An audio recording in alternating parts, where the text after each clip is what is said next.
Vamos a ir a la palabra del Señor y les quiero invitar al libro de Marcos, capítulo 8, versículo 22. Marcos 8, 22, las palabras iniciales de este milagro. Vino luego a Betsaida y le trajeron un ciego y le rogaron que le tocase. Y el tema para esta tarde se titula ¿Cómo es que llegamos a creer? He predicado este mensaje en el pasado, pero el día de hoy quiero resaltar un asunto muy particular de cómo es que el Señor nos guía, nos lleva, cómo es tal vez la experiencia que de una u otra manera puede verse repetida en cada creyente, en aquellos que han sido salvos, de distinta manera, de distinta forma, por cierto, pero hay cierto patrón que puede verse en cada experiencia de conversión y creo que en este pasaje tenemos maravillosas enseñanzas, en este pasaje tenemos hermosas ilustraciones con respecto a lo que precisamente es el proceso de la conversión. Este es un milagro hermoso, maravilloso, el Señor sanó a muchos ciegos, de hecho en los evangelios tenemos varios testimonios de ello, pero de manera muy especial en este milagro el Señor sana a un ciego, pero lo hace por etapas. Es un milagro de sanidad que ocurre en dos etapas, para mostrarnos también verdades acerca de lo que es el Evangelio. Y creo que es importante comenzar mostrando que cada milagro en la palabra del Señor tiene algo que enseñarnos acerca del Evangelio, acerca de la obra salvadora de nuestro Señor. Por medio de la sanidad física se está ilustrando también algo acerca de la sanidad espiritual. El Mesías venía a salvar y el Mesías iba a caracterizarse por hacer este tipo de obras. Y el libro de Juan, al final de sus escritos, dice que estas cosas están escritas para que creamos en el nombre de Cristo, que Él es Dios, que Él es el Salvador. Y dice que muchas otras señales fueron hechas, pero las que están dadas acá, incluyendo también la de los otros evangelios, como es el caso de Marcos, están dejadas allí para que podamos creer que Cristo es el Hijo de Dios, el Mesías prometido, el Salvador del mundo. Así que tenemos rápidamente la historia de este milagro. Comienza en el versículo 22, cuando dice que le trajeron a un ciego y le rogaron que le tocase.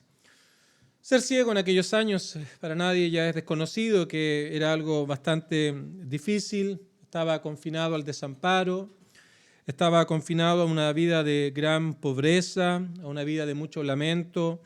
Básicamente vivían de lo que podían recibir de caridad. Era todo lo que se esperaba de una persona que estuviera bajo una ceguera. Entonces estaba imposibilitado de cualquier tipo de actividad. Eran alguien que, insisto, los dejaba en orilla del camino para pedir dinero. Era poco más que eso, la expectativa en su vida.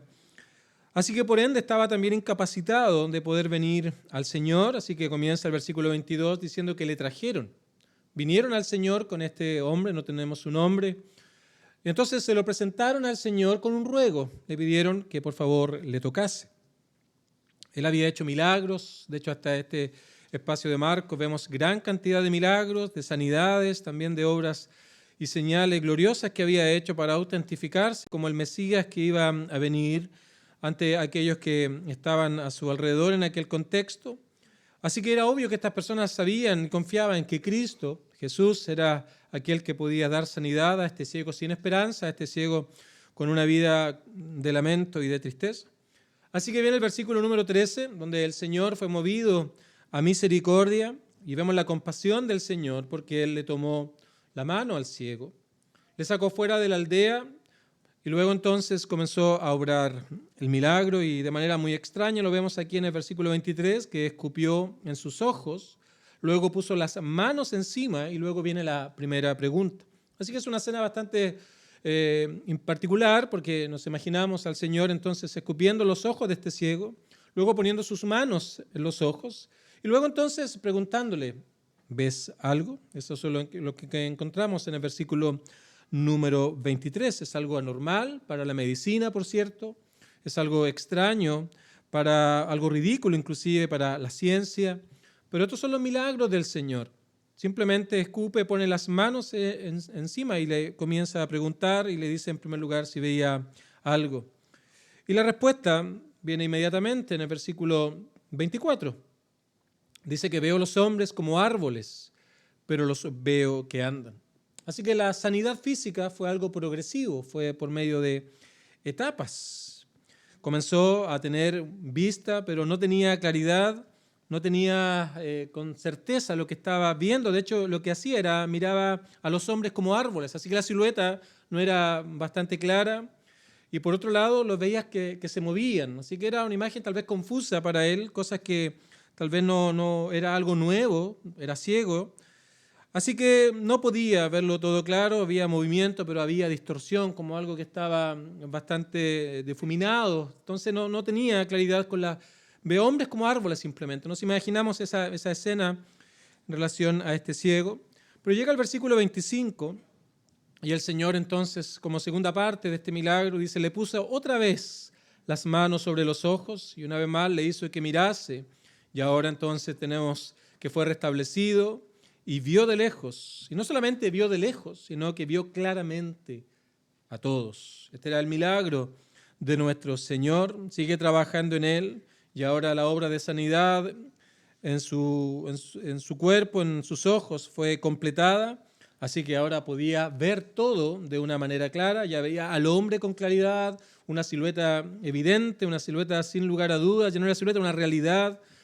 Y ahora podía diferenciar a un hombre de un árbol, veía claramente y además veía de lejos. Así que su vista fue una vista completamente restablecida, una vista completamente buena. Así que este es el milagro, una historia hermosa, una historia maravillosa.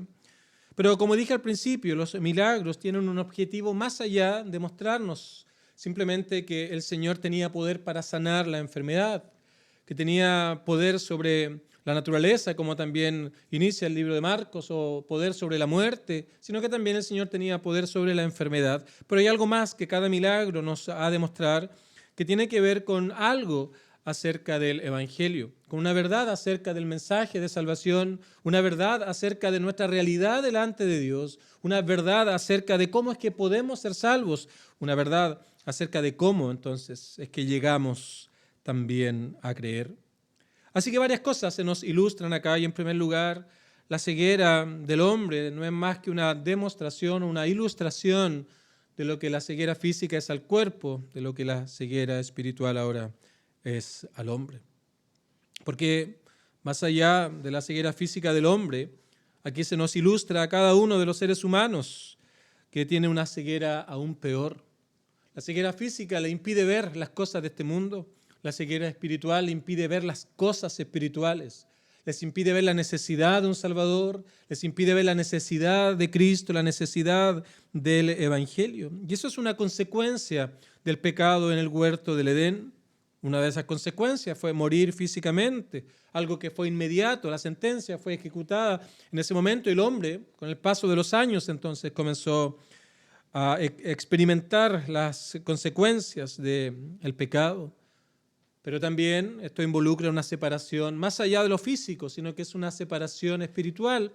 El hombre ahora es separado de Dios, el hombre no puede alcanzar la comunión con Dios, dado que su realidad espiritual fue completamente afectada por la caída. Así que la vida espiritual ya no está presente en el hombre. Todo el ser del hombre ha sido corrompido producto del pecado. Cada facultad del alma ha sido afectada por el pecado. Así que de esta manera entendemos lo que es la ceguera espiritual. El hombre no puede, el hombre no quiere estar en comunión con Dios. Así que lleva una vida sin Dios, una vida sin luz con respecto a los asuntos espirituales, una vida que impide ver que somos pecadores. Es como tener unos lentes que tienen una pantalla en cada uno de los cristales y que nos muestra otra vida, nos oculta la vida verdadera, la vida espiritual, nuestra realidad con Dios, nuestra condición delante del único y soberano Señor, el único Dios viviente. Así que eso es el pecado, como que nos pone unos lentes que nos impide ver la realidad. Así que espiritualmente somos ciegos, espiritualmente no entendemos las cosas de Dios. Así que eso es lo que se conoce como la doctrina de la incapacidad total, la depravación total del hombre. El hombre no puede estar en comunión con Dios, está incapacitado basado en sus propios méritos y en sus propias obras o en sus propios esfuerzos, hallar comunión con Dios, hallar reconciliación con Dios. Así que eso es la ceguera espiritual. Está incapacitado tal como este hombre. Pero también el Señor entonces sí ha de obrar. Debe hacernos comprender nuestra realidad, debe hacernos comprender lo que somos delante del Señor. Y en este milagro se nos cuenta que hombres trajeron a este ciego. Así que lo que tenemos aquí es que Dios también usa medios para llamar a estos ciegos espirituales lejos de Dios, para que estén a cuentas con Él, para que puedan creer el Evangelio, para que puedan oír la verdad de Dios, la verdad del Evangelio. Y eso es lo que se conoce como el llamado externo. Es en las palabras del predicador que son expresadas, que son comunicadas y donde el Evangelio es anunciado a cada uno de aquellos que están oyendo. Son las palabras de algún familiar, de algún amigo, de algún padre, de alguna madre, de algún hijo, de algún vecino, que de una u otra manera te habla y te expone la verdad del Evangelio para que puedas comprender tu realidad delante de Dios. Así que esto es el llamado externo, el llamado que se nos hace para escuchar los argumentos del Evangelio. Así que mientras estamos lejos de Dios, sin considerar a Dios, sin pensar en los asuntos espirituales, producto de la ceguera espiritual, indiferente a Dios, Él comienza a atraernos en primer lugar y lo hace por medio del llamado externo, cuando hombres, mujeres dedican su vida para poder estar anunciando el Evangelio e invitando a las personas a creer en Cristo. Así que esto se expresa aquí en las palabras del milagro. Le trajeron a Cristo y eso es lo que hace el Evangelio, les muestra a Cristo, les presenta que no hay otro camino para poder ser salvo, hay un solo mediador entre Dios y los hombres y no es otro sino Jesucristo por medio de su obra en la cruz del Calvario cuando se entregó a morir por pecadores. Así que esta es la realidad de todos y cada uno de los seres humanos que nacen de padre y madre. No deseamos buscar al Señor. No es algo que nos interese. Si tú hablas con personas que son creyentes aquí después del culto, van a tener tal vez tu misma experiencia. No anhelaban a Dios, no querían a Dios. Aún en contexto religioso tal vez pudo haber crecido, pero su vida no se caracterizaba más sino por una religiosidad externa. No había ningún propósito espiritual, no había Dios en sus vidas y todos lo seguían de acuerdo a su propia manera de entender. Y tal vez cuando vinimos a escuchar el Evangelio, alguien nos habló el Evangelio. Tal vez lo hicimos simplemente para atender alguna invitación, pero nada más que aquello. No había un interés verdadero. O por algún problema que pudimos haber tenido, alguna circunstancia difícil, alguna enfermedad, o tal vez alguna decepción de distinta índole. Alguien nos invitó, alguien nos dijo, mira, ven a la iglesia, porque de otra manera entiende que tan solo Cristo puede tratar aquel gran problema del ser humano. Así que es traído para que pueda escuchar el Evangelio. Ese es el llamado externo. Y la respuesta natural del hombre a este llamado externo es no quiero, no deseo, no anhelo. No deseo tener a un Dios que me gobierne. Yo quiero seguir mi propia vida. Así que cuando viene el llamado del Señor, la respuesta natural es no quiero nada de ti. No quiero nada de Dios. No quiero nada de los asuntos espirituales. No quiero nada de aquellas cosas que tengan que ver con Dios o con la palabra del Señor. Yo quiero vivir mi propia vida. Quiero que todo salga de mis propios deseos, de mis propios pensamientos. Así que eso no muestra más que esa ceguera espiritual. Una vida delante de Dios que es una vida vergonzosa, una vida amarga. Y cuando viene ese llamado del Señor, entonces orgullosamente decimos no, nada de aquello. Pero el Señor sigue obrando en aquellos que Él ha llamado. Y el método que usó en el milagro fue escupir los ojos y puso las manos encima. Y ese es también el Evangelio. Que el Señor cambie los corazones por medio de un mensaje que es poder de Dios para salvación, arrepintiéndonos de nuestros pecados y confiando en Cristo y todo lo que Él hizo en la cruz del Calvario. ¿Eso es todo? ¿Eso es todo lo que debemos hacer? ¿Acaso no debo golpear mi cuerpo? ¿Acaso no debo caminar cuadras? ¿Acaso no debo mejorar yo un poco para luego presentar mis esfuerzos como una ofrenda al Señor para ser recibido? ¿Acaso no debo vivir una vida religiosa externa para luego entonces venir delante del Señor? ¿Acaso no debo de una u otra manera buscar algún beneficio espiritual por medio de prácticas religiosas externas? Pero el Evangelio es completamente opuesto. Es creer, es arrepentirse de los pecados. No, decimos, eso es algo absurdo.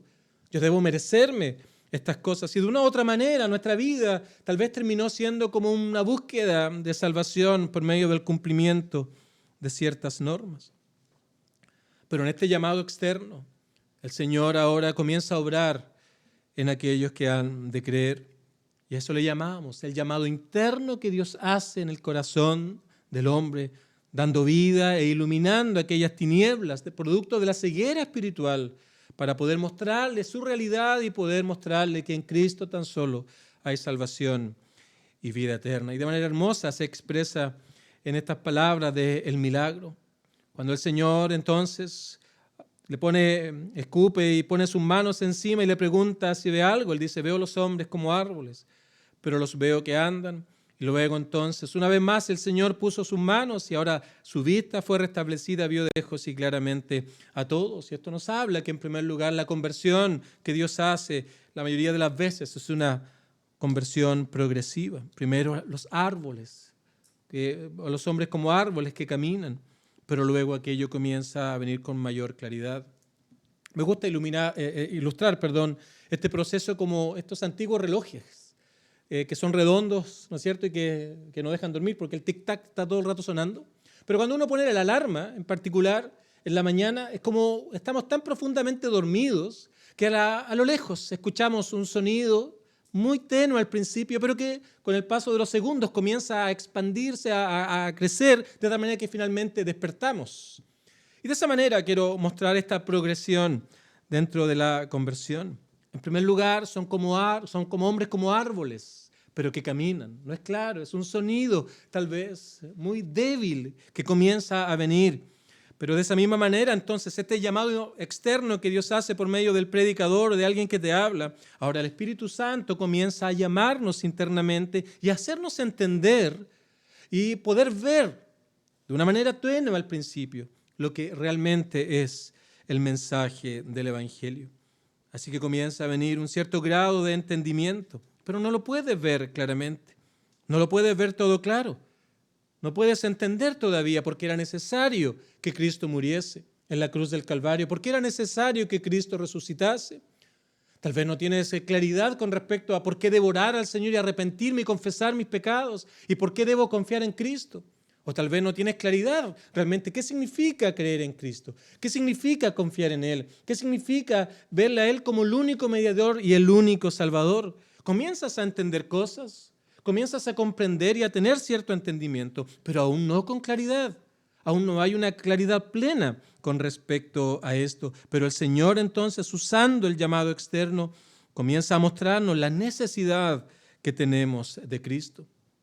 Así que esa respuesta inmediata que viene a la predicación del Evangelio, esa respuesta natural de rechazar, cuando el Señor comienza a obrar ahora, comienza a hacernos ver todo lo que Él hizo en la cruz del Calvario. Comenzamos a entender todo lo que Cristo hizo, todo lo que Él tuvo que experimentar en aquella cruz. Esas palabras tiernas que Él expresó allí, Padre, perdónalos, no saben lo que hacen. Y comenzamos con una voz débil, con una intención débil, ahora decirle al Señor, tal vez, Señor, todavía tengo algo que puedo ofrecer, pero sé ahora que tú tienes algo mayor que ofrecer para mí. Y comienza esta lucha interna en nuestro corazón. Algo mío, también algo de ti. Eso es lo que le llamamos el despertar a los asuntos espirituales. Ese lente del cual estaba hablando comienza a ser quitado y lentamente comenzamos a ver realmente quiénes somos delante de nuestro Señor. Así que luego seguimos escuchando el Evangelio, leemos la palabra del Señor. Dios pone gente a nuestro lado para que nos pueda mostrar más del Evangelio, más de la palabra del Señor. Comenzamos a entender que era necesario que Cristo padeciese, que es el único medio para poder pagar por nuestros pecados y ser declarados justos delante del Señor, porque no hay mérito en nosotros, no hay nada que podamos hacer. Necesitamos ahora al único mediador que es Cristo. Y entonces comenzamos ahora a ver la necesidad con claridad del único y personal Salvador. Y comenzamos ya no solamente a ver los hombres como árboles que andan, sino las cosas comienzan a ser cada vez más claras con respecto al Evangelio. Así que día a día, semana tras semana, mes tras mes, su gracia, su misericordia que cura, que da libertad, ahora comienza a humillarnos, comienza a mostrar nuestra necedad, comienza a mostrar cuánto necesitamos a Cristo, que no hay nada que podamos hacer, no hay nada que podamos ofrecer, no hay nada que podamos entregar a Dios a cambio para ser salvos. Somos humillados, somos llevados a reconocer nuestra indignidad. Y ahora entonces cada vez vemos con más claridad el Calvario y todo lo que ocurrió allí.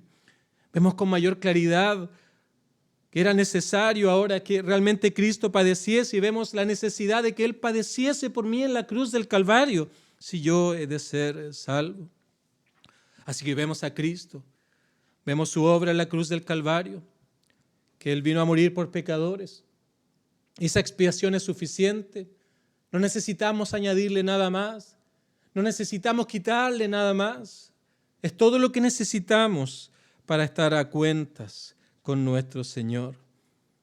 Y luego entonces, esto trae convicción, una convicción verdadera. En primer lugar, de que somos pecadores delante del Señor. Lo vemos con claridad. Esta es mi realidad. No es el problema de los demás. No es el problema de tal o cual persona o de tal país o de cualquier otro vecino o lo que sea. Este es un problema personal. Lo vemos con claridad. Ahora lo vemos, dice el versículo 25, vemos de lejos, claramente, nuestra propia realidad, la falta que tenemos delante del Señor, nuestra condenación también la vemos producto de este pecado. Vemos que estamos lejos de Dios y no hay absolutamente nada que podamos hacer. Así que ahora comenzamos a orar al Señor con palabras diferentes. Al principio era nada de ti, todo lo mío. Luego tal vez decíamos, bueno, algo del Señor puede ser útil, pero también yo tengo algo que aportar. Pero luego también oramos y comenzamos a darnos cuenta que parece que no hay nada que podamos nosotros presentar delante del Señor. Y comenzamos a reconocer, Señor, he estado lejos de ti. He vivido para mí mismo, he extraviado de los asuntos espirituales. Por mucho tiempo, tal vez 20, 30, 40, 50 años, deambulé de un lado para otro sin Dios en este mundo. Jamás hallé paz. Creía tener paz, creía tener felicidad, pero no era más que una ilusión. Creí tener descanso, pero ahora a la luz de estas verdades me doy cuenta de que era lo más desdichado que había. Señor, ahora vengo a ti. Entendemos que Él es la única respuesta a nuestra terrible realidad y le pedimos al Señor que Él tenga misericordia de nosotros. Confesamos nuestro pecado, placeres, nuestro actuar egoísta, todas las cosas que hacíamos y disfrutábamos y no considerábamos a Dios. Traemos nuestra maldad, nuestro orgullo, nuestra mentira, nuestra falsedad. Traemos nuestra vida vil, nuestra vida inestable y le pedimos al Señor que nos perdone, que nos haga suyos. Le pedimos que llene nuestra vida de verdadera paz, de amor, de dicha, que nos dé un nuevo corazón para que ahora tengamos nuevos anhelos, nuevos propósitos y nuestro deambular por las cosas de este mundo puedan terminar y ya no me aleje más del Señor. Le pedimos que podamos probar su amor, podamos probar su misericordia. Y oramos al Señor haciendo todo esto. Y el Señor obra. Esa es la gracia irresistible de nuestro Señor. Cuando Él llama, no hay quien pueda resistirse a Él. Así que tenemos que reconocer ahora que el amor de nuestro Señor nos ha vencido.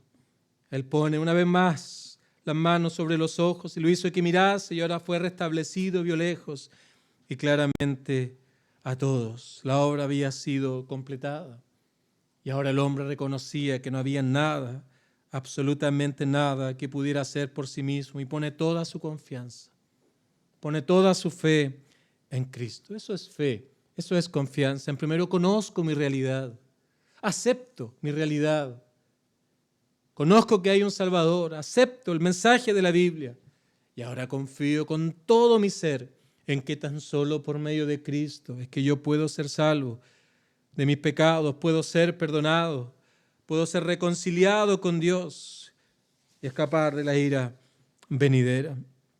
Así que Cristo ahora es nuestro Salvador. No hay nada que podamos nosotros presentar delante de Dios. Mira cómo cambia.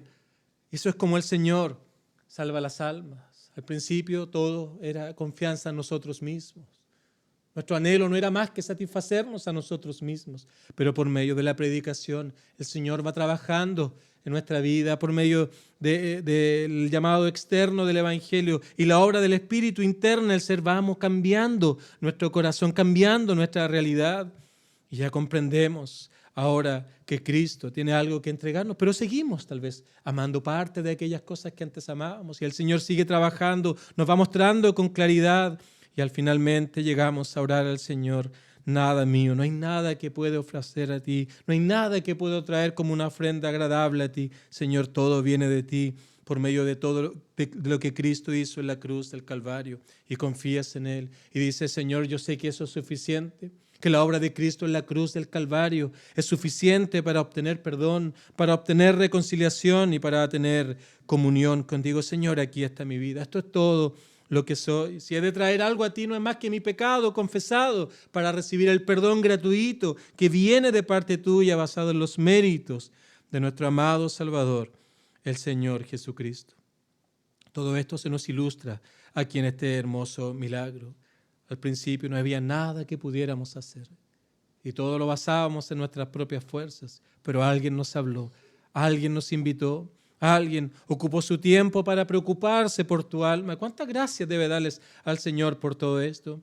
Y Dios ahora comienza a obrar, a mostrarte tu realidad, a mostrarte cuánto necesitas a Cristo hasta que finalmente reconoces que tan solo por medio de Él es que puedes hallar salvación y vida eterna. Esa es la obra que Dios hace. Esta es la manera en cómo Dios nos lleva a creer. Es un proceso la mayoría de las veces y debemos estar buscando al Señor, orando para que Él nos dé claridad, para que Él nos pueda cada día estar dando más y más claridad con respecto a Cristo y todo lo que Él hizo en la cruz del Calvario. Y ahora entonces el creyente tiene certeza de salvación. El creyente tiene certeza de estar en comunión con Dios, de ser amados por Dios y de que no hay nadie que lo puede apartar del hueco de su mano. Y allí es donde hay verdadera paz. Esa palabra paz viene de unión, de estar en unión con algo, de unir. Y ahora estamos en unión, en comunión con Dios. Y eso trae verdadera paz al punto de expresar como el apóstol Pablo lo dice en Filipenses, aún el morir es ganancia, porque sé que al partir del escenario de esta tierra estaré disfrutando de las moradas eternas que Él ha preparado para todos aquellos que se arrepienten de sus pecados y confían en Cristo como el único y personal Salvador. Queridos amigos, tal vez alguien te ha invitado, tal vez alguna experiencia has tenido, alguna circunstancia en tu vida, y el Señor de una u otra manera arregló estas cosas para que estés aquí hoy escuchando el mensaje del Evangelio. Tienes que venir a Cristo. Él es el que hace la obra. No es el predicador, no es una institución, no es la iglesia, es Cristo y debes confiar en Él. Debes venir confiando en que tan solo Él es suficiente, confesando tus pecados delante del Señor. Y el Señor va a ir mostrando la condición de tu vida, te va a ir mostrando que tan solo en Cristo entonces hay esperanza y te va a guiar al arrepentimiento sincero y a la fe en Él como el único medio para alcanzar salvación y vida eterna. Esa es la manera como el Señor nos hace creer. De mí, al principio todo mío, nada de Dios. La respuesta natural del hombre. Pero luego, tal vez todavía algo mío, pero algo también de Dios. Y Dios comienza a trabajar en nosotros. Luego de mí menos. No hay nada que parece que yo puedo traer delante del Señor. Y Cristo cada día más claro, hasta que al finalmente somos vencidos por el amor de nuestro Señor y reconocemos en arrepentimiento y fe, de mí nada, Señor, todo viene de ti. Que el Señor nos ayude a todos.